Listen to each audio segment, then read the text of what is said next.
Hello, and welcome to California Gun Law. I'm your host, Don Hammond, with an update on two cases that the United States Supreme Court has agreed to hear.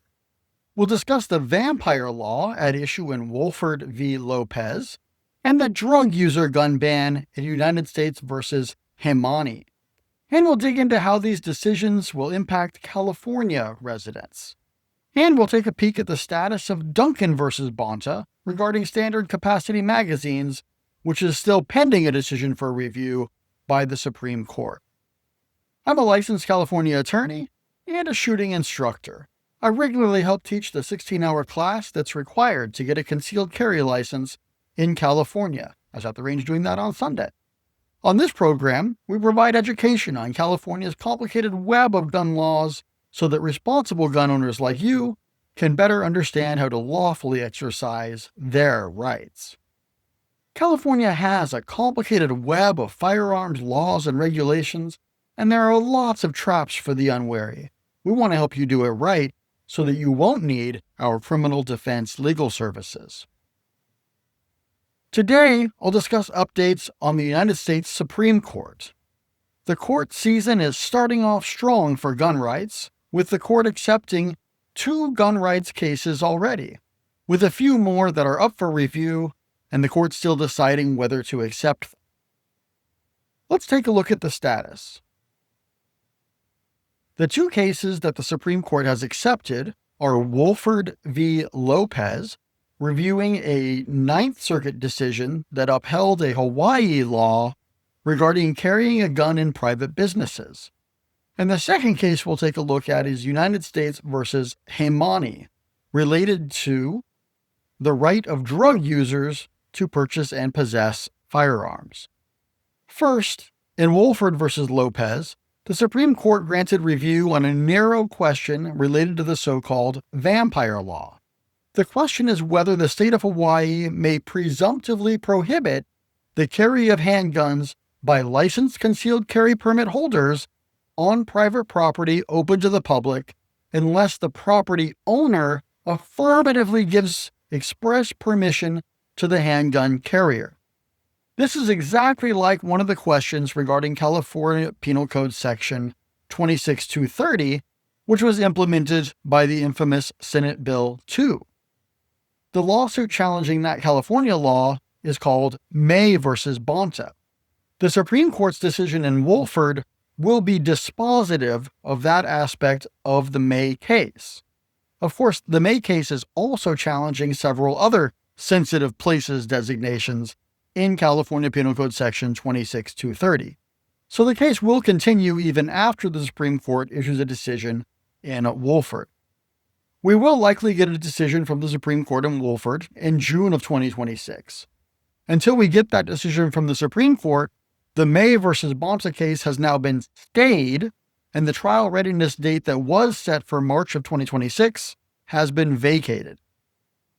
The parties have been ordered to provide a joint status report to the district court within 14 days of the Supreme Court issuing its decision in Wolford. At that point, the May case will proceed, and the court will have to follow whatever guidance is delivered by the Supreme Court. This has the effect of extending the status quo in the meantime.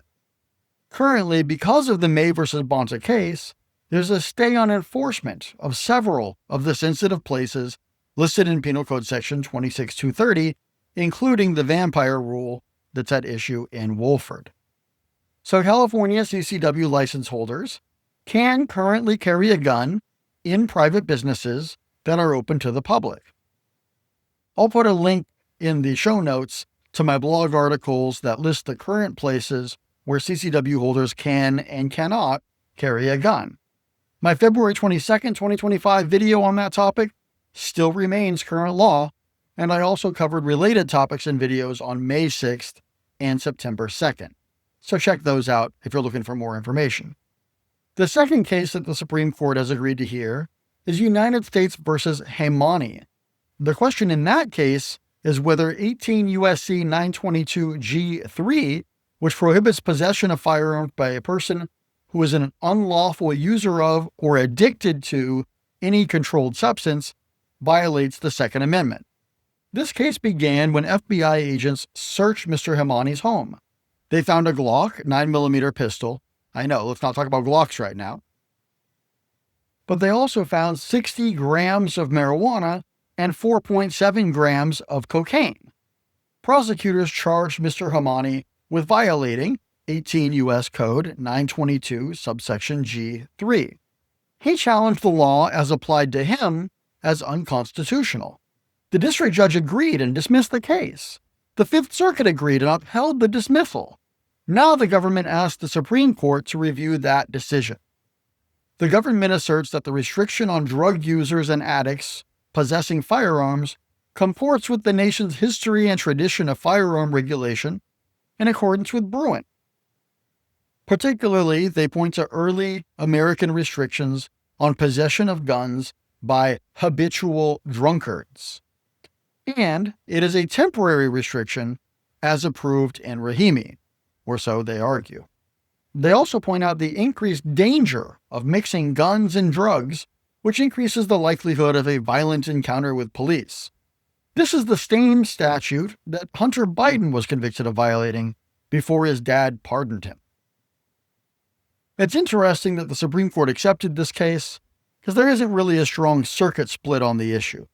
Several federal appeals courts have considered the issue and have held Section 922G3 to be unconstitutional as applied to various defendants. Some have upheld it also, but it's not a big split like there are on other issues. This is another as-applied challenge, so the decision from the Supreme Court is unlikely to completely overturn the statute, which is really the kind of case the Supreme Court usually would take. We should see argument next year with a decision coming in late June. So that's 2 gun rights cases that the Supreme Court has accepted, with a few more pending. We're still optimistic that the Supreme Court will accept the Duncan versus Bonta case regarding standard capacity magazine bans.